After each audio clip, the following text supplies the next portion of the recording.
ఈ విధంగా సేవలో పాల్గొనినప్పుడు దైవము మీ సన్నిధి ఎందే ఉంటాడు, మీ పెన్నిధి ఎందే ఉంటాడు. जैसे ही तुम समाज की सेवा करना प्रारंभ करोगे तो तुम ईश्वर की समीपता और सन्निधि का अनुभव करने लगोगे. వేరే ఏ విధమైనటువంటి సాధనలు చేయనక్కర్లేదు. तुम्हें किसी और आध्यात्मिक साधना की आवश्यकता नहीं है. సమయం చిక్తే చేయి, ధ్యానం చేయి, జపం చేయి, అన్ని చేయి. अगर तुम्हें समय मिले तो तुम ध्यान, जप और अन्य कुछ कर सकते हो. కానీ ఈ మోడర్న్ ఏజ్ లోపల ధ్యానము జపం అనేటువంటిది కుదరటమే చాలా కష్టం. लेकिन इस आधुनिक युग में ध्यान और जप करना अत्यंत कठिन है. కూర్చుంటాడు మెడిటేషన్ మంచి ఫోటో కోసం కూర్చున్నట్టుగా.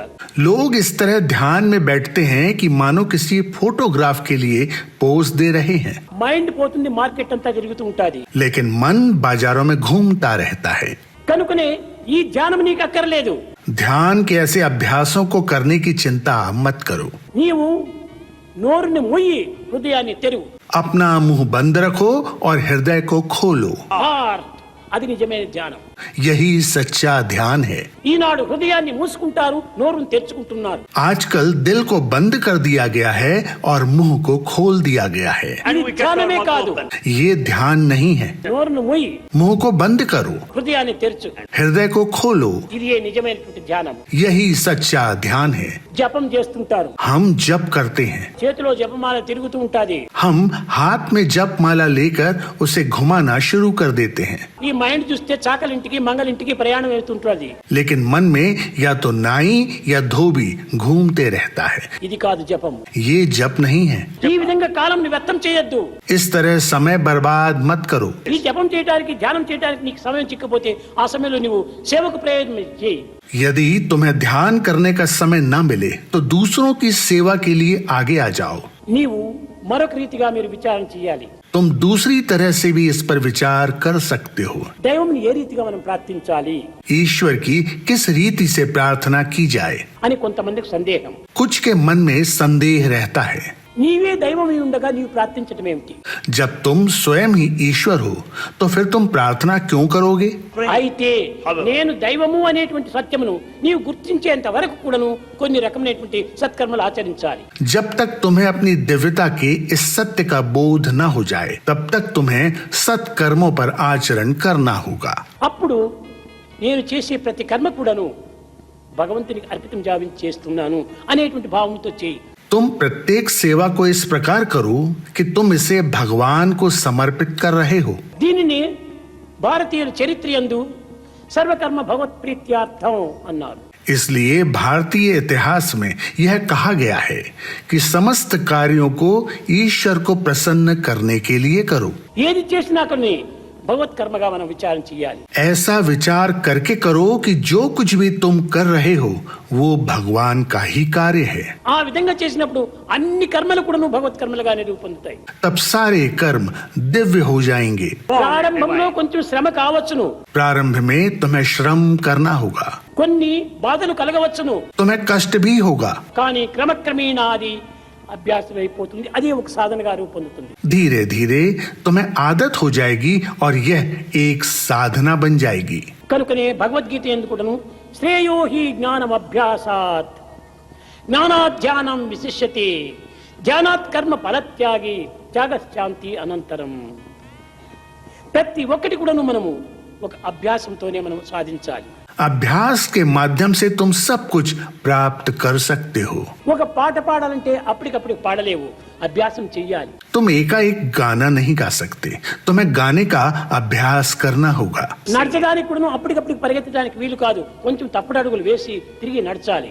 इसी प्रकार कोई एकाएक नहीं चल सकता, बल्कि ठीक चलने से पहले कुछ ना कुछ कदम इधर उधर हो ही जाते हैं. కనుక ఈటింగ్ ప్రాక్టీస్ చే, వాకింగ్ ప్రాక్టీస్ చే, రీడింగ్ ప్రాక్టీస్ చే, రైటింగ్ ప్రాక్టీస్ చే. खाना, बोलना, लिखना, पढ़ना सब कुछ अभ्यास पर ही निर्भर करता है. అదే రీతిగా కూడాను నీవు సర్వీస్ కూడా ప్రాక్టీస్ గా తీసుకోవాలి. इसी प्रकार से सेवा करने का भी अभ्यास करना चाहिए.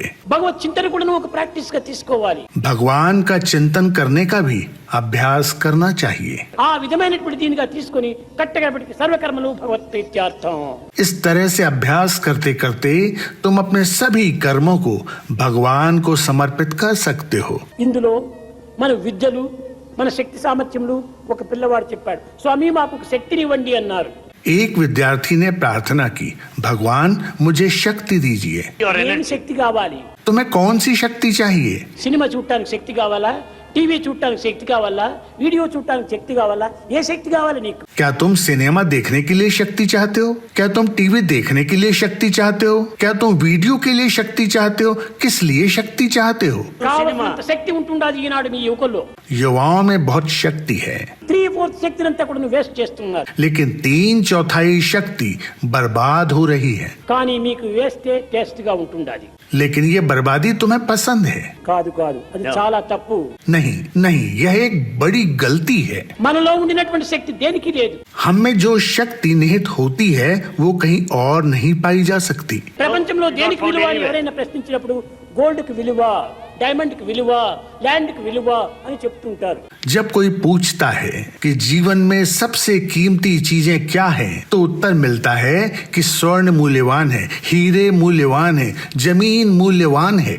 కానీ సరైనటువంటి రీతిగా విచారణ చేస్తే మనిషే మంచి వాల్యుబుల్. लेकिन अगर तुम सही विचार करोगे तो पाओगे कि मनुष्य ही सबसे मूल्यवान है. Men are more valuable than all the wealth of the world.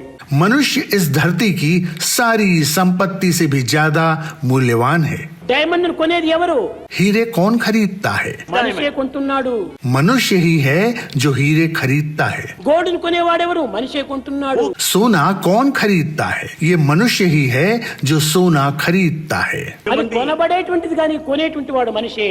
ये सोना हीरे जैसी वस्तुएं बिकती हैं, लेकिन जो इन्हें खरीदता है वो मनुष्य ही है.